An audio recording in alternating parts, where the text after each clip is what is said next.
Voltamos com o terceiro e último bloco da nossa conversa com o jornalista Rogério Correia, lá da Vanguarda.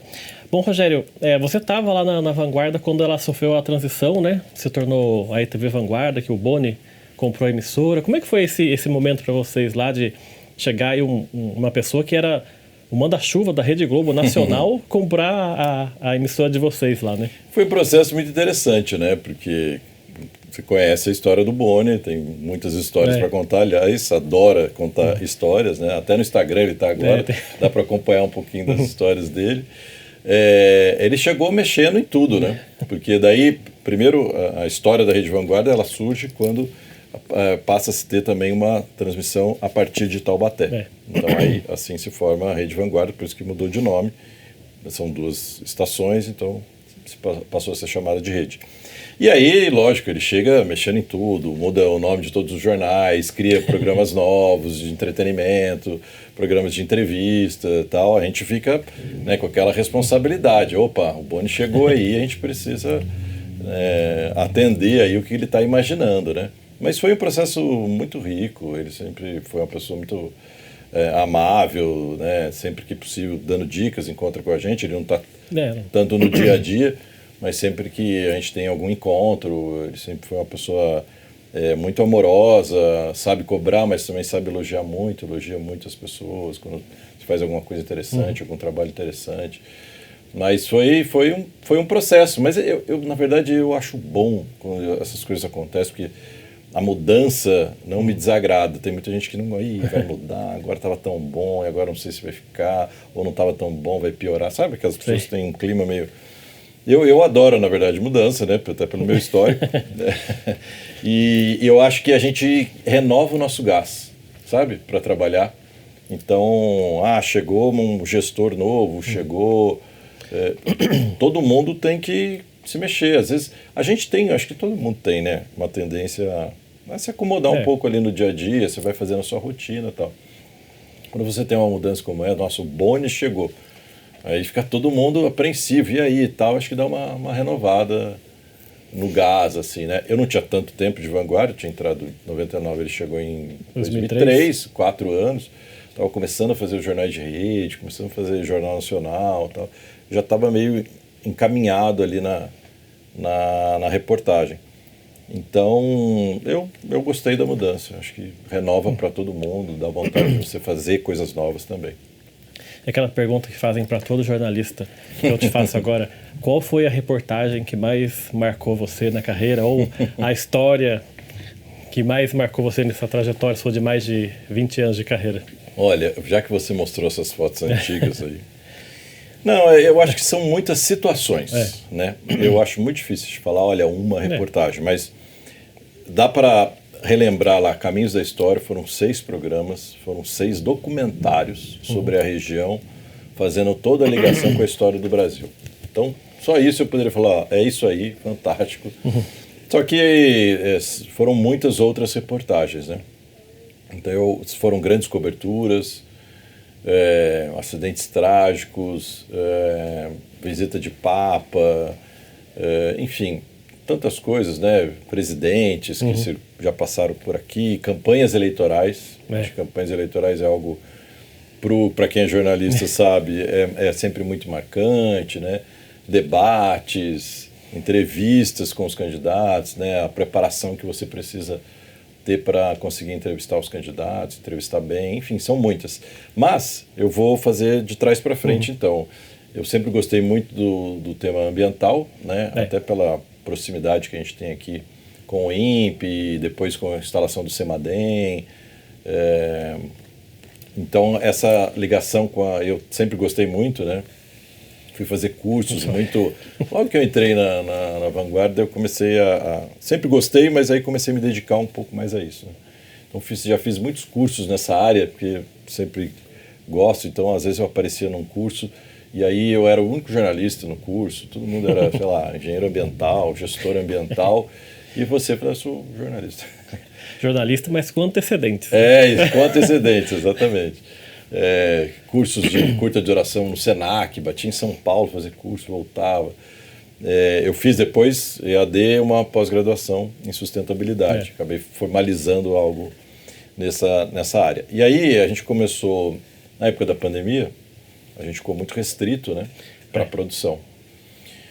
E aí eu fiz uma proposta internamente de fazer um quadro, inclusive quem deu o nome foi o Boni, ele que escolheu o nome Sobrevida, e era um quadro para falar de questões ambientais. Então, como a gente tinha uma limitação de sair, foi a época que a gente começou a usar a videoconferência, né, as gravações à distância.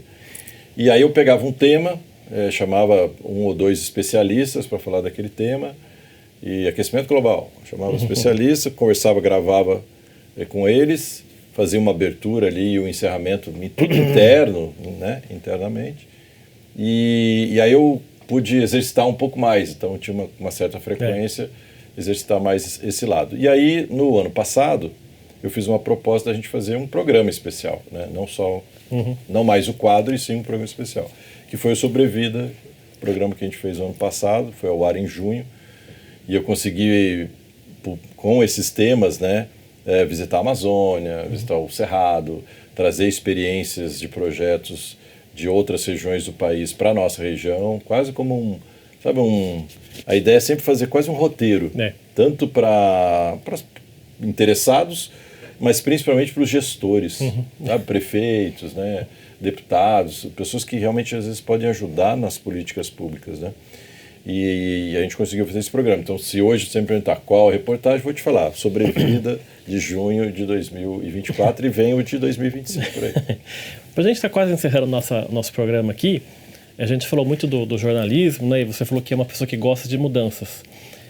O jornalismo que você começou lá atrás era o impresso, né? Com a banca de jornal, que tinha várias... E hoje a gente não tem. Jornais impressos, por exemplo, no Vale, não tem mais nenhum. Hoje tem a Folha, o Estadão e o Globo e só, praticamente. Como é que você vê essas mudanças hoje do jornalismo nesses últimos tempos? Hoje quase totalmente na internet. Como é que você avalia isso? Olha, como tudo na vida, sempre tem o lado bom e o lado ruim, né?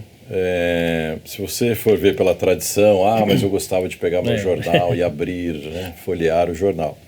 Hoje você gasta menos papel, você tem menos impacto ambiental e você pode, pela internet, acessar qualquer jornal do mundo, né? Você imagina, antes para você ler um jornal de fora, a dificuldade que era. Poucas bancas de jornal que tinham. Era difícil. Então, hoje em dia, você consegue acessar informação de jornais sérios, né? Quem faz jornalismo profissional. Então, tem essa vantagem. Também não sou contra a tecnologia, muito pelo contrário. Por outro lado, o jornalismo sofreu também, e esse aí era um processo que as empresas foram se adaptando e tiveram que se adaptar, faz parte, né, das mudanças tecnológicas. Por outro lado, a tecnologia também trouxe as redes sociais. E aí, a partir das redes sociais, as pessoas, além disso, também com uma questão política muito forte de combate ao jornalismo. Então, alguns setores políticos começaram a fazer críticas muito fortes, né? Tirar a credibilidade do jornalismo, que é uma pena, é um processo muito triste, porque daí as pessoas já não entendem mais o que é o jornalismo profissional e o que chegou pelo WhatsApp, que aquilo é notícia. E aí junta também que as pessoas têm uma certa, não é dificuldade, mas pessoas que não muito acostumadas com essa tecnologia, de repente ficou fácil para todo mundo. Todo mundo pode ter um celular, todo mundo vai ter a sua rede social, o seu WhatsApp. E aí começaram a usar essa estrutura tecnológica, que por si só não é boa nem ruim, para você tirar a credibilidade do jornalismo, né? Para se criar mentiras, né? Eu não gosto da palavra fake news, porque se é fake não é news, né? Então se é fake não é notícia falsa. Mas é que eu entendo o termo, é importante porque ele chega travestido de notícia. Então, às vezes, a partir de uma manchete real, que é tirada do contexto, de um jornalismo profissional, se faz um texto embaixo falando bobagem, falando mentiras, inventando coisas. Então, esse processo, como são pela mesma tecnologia, você consegue acessar muito mais informação, mas ao mesmo tempo tem gente que manipula isso de uma maneira ruim. Então, o jornalismo sofreu muito, muito com esse processo, principalmente nos últimos anos. Então, eu acho que o que a gente pode fazer é insistir no jornalismo profissional, né? todo o cuidado que a gente tem para fazer uma apuração, para levantar uma notícia, para levantar um dado. E quando a gente erra, isso que é importante, não é que a gente nunca erra, tá?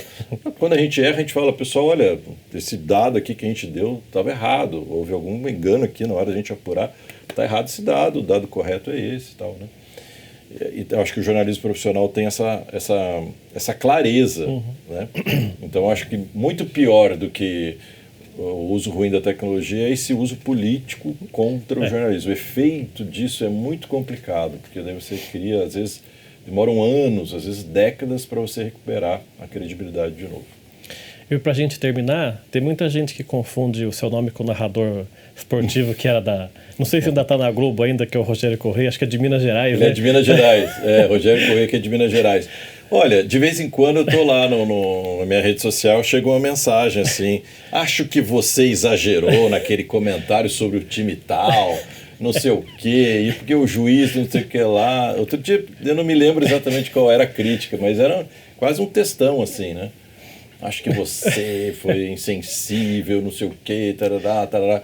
Aí eu falei, olha, você tem todo o direito de achar isso, de ter a sua opinião. Mas você poderia dizer isso pro verdadeiro, porque não sou eu, né? Eu não sou narrador de futebol, então de vez em quando acontece sim, né? Tá certo, quero agradecer a sua participação. Muito obrigado por ter nos visitado aqui na TV Câmara Jacareí. Eu que agradeço, obrigado muito aí pelo convite, parabéns aí pelo trabalho de vocês. É mais um espaço de novo, né? Para a gente fazer jornalismo profissional, trazer boas informações, notícias apuradas, né? Então, agradeço muito o convite. Não gosto muito de estar desse lado aqui, gosto de estar mais onde você está, né? Que é entrevistador, gosto mais de entrevistar. Mas acho que falar da profissão é legal, né? Pode estimular outras pessoas, né? Quem está pensando em seguir essa carreira. Então, acho que precisa ter muita informação para você tomar uma decisão do que fazer na vida. Então, eu gosto de falar muito de jornalismo. Obrigado pela sua entrevista. O programa Agente de Destaque fica por aqui. A gente volta numa próxima oportunidade. Até lá.